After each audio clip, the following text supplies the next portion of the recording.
Programa ay rated PG. Patnubay at gabay ng magulang ay kailangan sa mga batang manonood.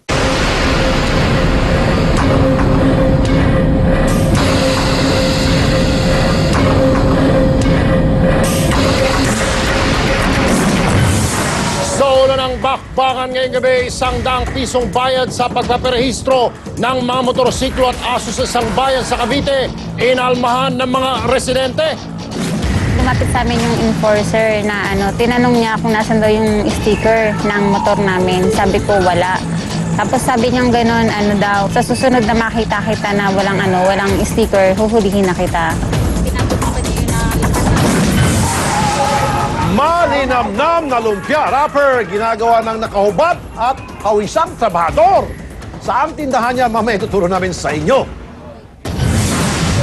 Mga bagong kasong legal na susolusyonan ni Attorney On Call Live. Lalaking may sakit sa pag-iisip na ikinakadena at pinapabayaan ng kanyang pamilya, pinalaya na ng T3. At sa Rescue 5 exclusive, mag-amang may sakit sa TB, sinaklolohan. Balita at serbisyo publiko, umpisa na!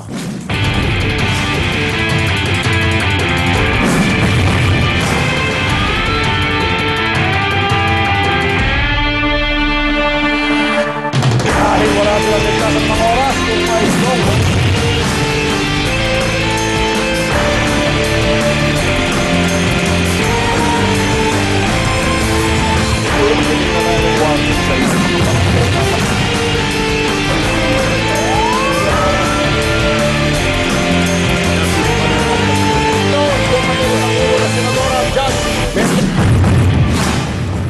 Magandang hapon mga kapatid. Araw po ngayon ng Miyerkules 27 ng Hunyo 2012. Kung bumagyo si Dindo hanggang sa Biyernes, ingat lang at sumilong. Pero sa T3, ang mga barumbado at tulisan, walang ligtas na masisilungan. Ako po ang inyong Tol Erwin. Ako naman po, si Tol Rafi. Ang lamig ng bagyo matitiis, pero sa aming nag-iinit na hagupit ang mga kawatan at tiwali. Mamimilipit ang mga abusado, babakbakan. Pero, balitaan muna tayo.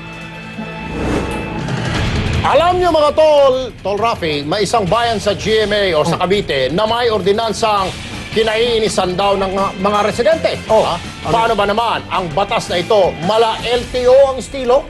Oh, may registration fee na, compulsory. Uy. Heto, panoorin natin. Lumapit sa T3 ang isang residente ng GMA Cavite. Inireklamo niya ang kanilang lugar na may kakaibang polisiya. Kailangan daw kasing iparehistro ang pribadong motor at aso na nagkakahalaga ng 100 piso. Ihahatid ko yung mga bata, papasok ng school. Tapos ngayon lumapit sa amin yung enforcer na tinanong niya kung nasan daw yung sticker ng motor namin. Sabi ko wala. Tapos sabi niya gano'n, daw, sa susunod na makita kita na walang sticker, huhulihin na kita. Pinatutupad niya yun na lahat ng mga motor, pati nga yung mga aso, pinaparehistro. Ang ordinansang ito ay pinatutupad daw taon-taon ng lokal na pamahalaan ng GMA Cavite. Kaya naman ang mga residente, umaalma na. Hindi rin daw ipinapaliwanag sa kanila kung para saan napupunta ang kanilang ibinabayad. Naglibot kami sa ilang bahagi ng GMA Cavite para mag-imbestiga. Kasi nagbabayad na nga kami sa LTO, nagbabayad na nga, tapos mismisil pa. At wala naman business dito. Sandaan din yun. Siyempre, marami na yung mabibili sa sandaan.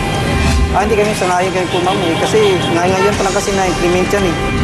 Para maaksyonan ng hinaing ng mga residente, pinuntahan namin ang Municipal Hall ng GMA Cavite.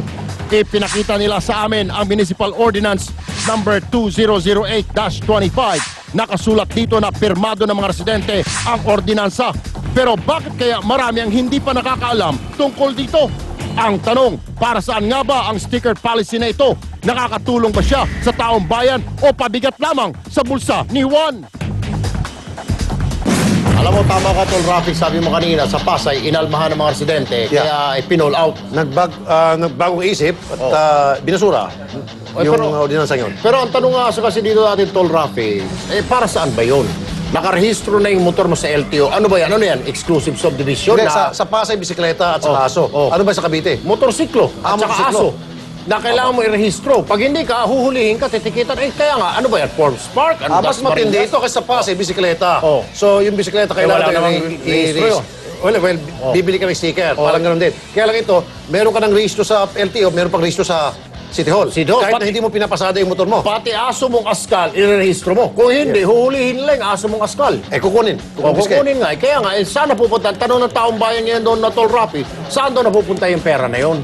Yan dapat ang sagutin ng mga kinaukulan dyan sa GMA Cavite. O, tatawagan natin mamaya-maya lang, Tol Rafi. Itong Sige. mga kinaukulan. Kung wala tayong gusto makipag-usap, takot. Baka kinikwenta na nila kung magkano kikitain sa... Di ba? Yung Process ng- DILG pala. Kung ayaw ni Mayor, Vice Mayor. Ayaw. Ayaw na rin ni DILG? Sige, mamaya, habang sinusubukan tawagan, yung dapat tawagan dyan sa GMA Cavite. Pero ito muna, Tol, mas masarap ang pagkain kung may packaging. Siyempre. Ayun, di ba? Parang safe yun. Correct ka dyan. Kaya maraming enjoy sa lumpia, cheese sticks at turon. Pero kung ang paggawa ng lumpia wrapper ay masaol pa sa pambalot ng tinapa, dapat sa may-ari, magbalot-balot na. Malutong na turon at sariwang lumpia. Masarap na merienda, hindi po ba? Pero mag-ingat dahil baka ang masarap ay maging masakit sa kalusugan. Ayon kasi sa isang concerned citizen, may isang dugyot na paggawa ng lumpia wrapper sa Balintawak Market. Agad namin sinurveillance ang paggawaan. At ito ang tumambad sa amin. Mga lalaking nakahubad at nanglilimahid sa pawis. Wala rin suot ng mga hairnet ang kanilang mga kasamahan. Ipinakita namin kay Sanitation Chief Dr. Well Romulo ng Quezon City Hall ang surveillance video. Yung sa PD856 natin, yung Sanitary Code of the Philippines natin, medyo hindi ko kayo papasa. Ngayon po, pumunta po kami rito para i-correct po yung mga DPCs yung nakalagay. Agad ikinasang isang surprise inspection. Pero tila kami ang nasurpresa. Dahil pagbalik namin sa lugar, nakasuot na ng malilinis na damit at naka-rubber shoes pa. May apron at hairnet sila. Sino kaya ang nagchucho na paparating ang T3? Pero ang kadugyutan, hindi pwedeng itago. Tingnan nyo ang sahig, bitak-bitak, pati ang lutuan, tutong pa rin. At ang bubungan, agyo ang pambudbod sa timpladong harina. Asim niyan. At ang gawaan, may nagpipiestang ipis. Ang katuwiran lang na may-ari. May konting, kasi siyempre mga harina po ang medyo maalikabok din. Ayusin na rin po namin. Lagi na po namin pag-monitor to araw-araw. Sa mga nilabag na paggawaan, ang taning ng sanitation, 7 araw para ayusin ang lugar at mga legal na dokumento. Okay, tuloy na sa inyo natin telepono si Dr. Antonieta Enumerable, ang City Health Officer ng Quezon City.